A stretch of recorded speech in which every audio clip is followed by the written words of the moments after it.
Good evening, everyone. I'm Kit, and we're going to talk about the attraction. Attraction is one of the key components of the tourism industry, and it plays a crucial role in the macro perspective of tourism and hospitality.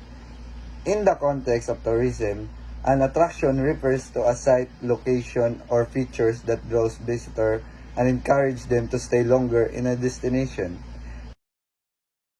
The first structure is purpose-built. Purpose-built attractions are man-made structures or sites that are specially designed and constructed to attract tourists. The second one is natural attraction.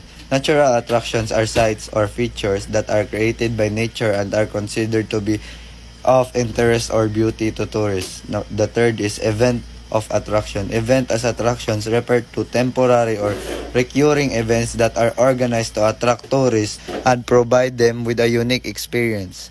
The fourth one is heritage attraction. Heritage attractions are sites, monuments, or artifacts that are of historical, cultural, or architectural significance.